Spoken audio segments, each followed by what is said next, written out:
नमस्कार दोस्तों, स्वागत है आप सभी लोगों का मेरे चैनल फिनटेक्स गुरु के ऊपर।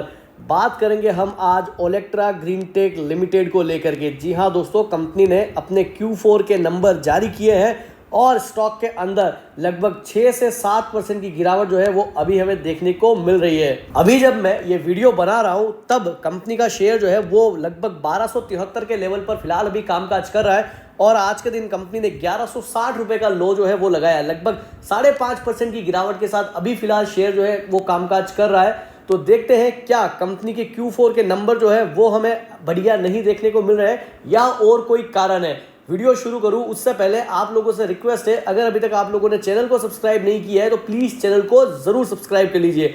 आज के दिन कंपनी ने अपने Q4 के नंबर जारी किए हैं और नंबर जो है वो हमें आउटस्टैंडिंग देखने को मिल रहा है। अगर मैं स्टार्टिंग में ही अगर आप लोगों को कहूं तो बेहतरीन नंबर जो है वो कंपनी ने डिक्लेयर किए हैं। सबसे पहले अगर मैं बात करूं कि कंपनी ने कितनी गाड़ियां बेची है तो 219 इलेक्ट्रिकल व्हीकल जो है कंपनी ने इस क्वार्टर के अंदर डिलीवर किए हैं, जो कि पिछले क्वार्टर में 131 यूनिट थी।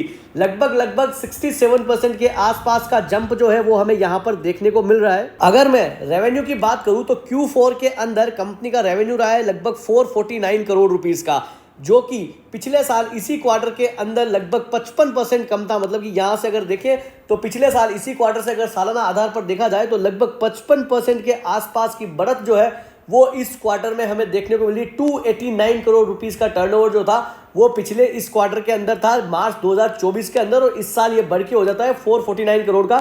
तो बढ़िया सिग्निफिकेंट जंप जो है हमें रेवेन्यू के अंदर भी देखने को मिल रही है। अगर मैं कंपनी के एबिटा की बात करूं तो 58 करोड़ रुपीस के आसपास का एबिटा जो है वो कंपनी ने डिक्लेयर किया है। 36% के आसपास की बढ़त जो है वो हमें सालाना आधार पर देखने को मिल रही है। वहीं पर अगर मैं प्रॉफिट बिफोर टैक्स की बात करूं तो लगभग 29 करोड़ के आसपास का जो प्रॉफिट है वो कंपनी ने बिफोर टैक्स जो है वो डिक्लेयर किया है। इसके बाद टैक्स का एडजस्टमेंट होगा, देन प्रॉफिट आफ्टर टैक्स जो है वो कैलकुलेट होगा। वो जो अगर मैं फिगर है प्रॉफिट आफ्टर टैक्स वो निकल के आया है लगभग 21 करोड़ के आसपास, जहां पर हमें 39% के आसपास की ग्रोथ जो है वो सालाना आधार पर देखने को मिल रही है। अगर मैं पूरे फाइनेंशियल ईयर की बात करूं, मतलब कि FY 24-25 की बात करूं, तो टोटल रेवेन्यू जो है सालाना आधार पर वो निकल के आया है लगभग 1802 करोड़ रुपए का।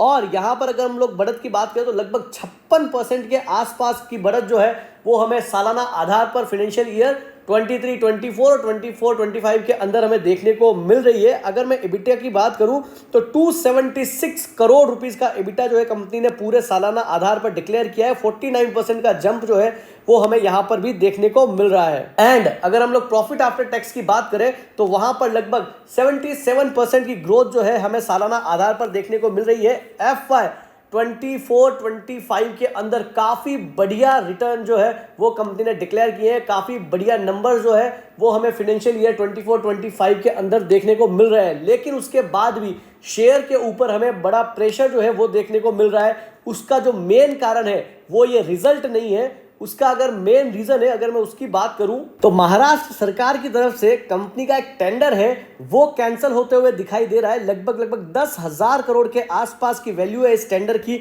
और लगभग 5,150 बसेस का ये ऑर्डर था, और वहां पर जो हमें ये कैंसिलेशन देखने को मिल रहा है और इसी के चलते कहीं ना कहीं ये गिरावट जो है वो हमें इस शेयर के अंदर देखने को मिल रही है। तो ये था ओलेक्ट्रा ग्रीनटेक को लेकर के आज का एनालिसिस। अगर आप लोगों को वीडियो इंफॉर्मेटिव लगी हो तो वीडियो को जरूर लाइक करें, चैनल को जरूर सब्सक्राइब करें। साथ ही वीडियो में दी गई जानकारी सिर्फ इंफॉर्मेशन और नॉलेज पर्पज के लिए है, किसी भी तरीके की इन्वेस्टमेंट राय नहीं है।